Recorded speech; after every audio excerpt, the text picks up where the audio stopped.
নবীজির জুতো মুবারক একজন ইহুদির বাচ্চা সন্তান নিয়ে বুকের মধ্যে লাগাই রাখত।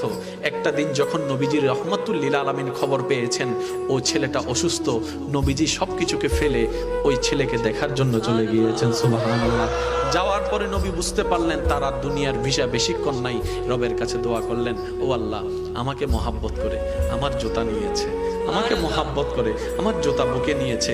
জগৎ যখন জানবে নবীর জুতা বুকে নিয়ে নেওয়ালা জাহান্নামে চলছে, জাহান্নামের আগুনে চলছে, আল্লাহ এটা তো আমার ইজ্জতের ক্ষতি, এটা তো আমার ইজ্জতের ক্ষতি।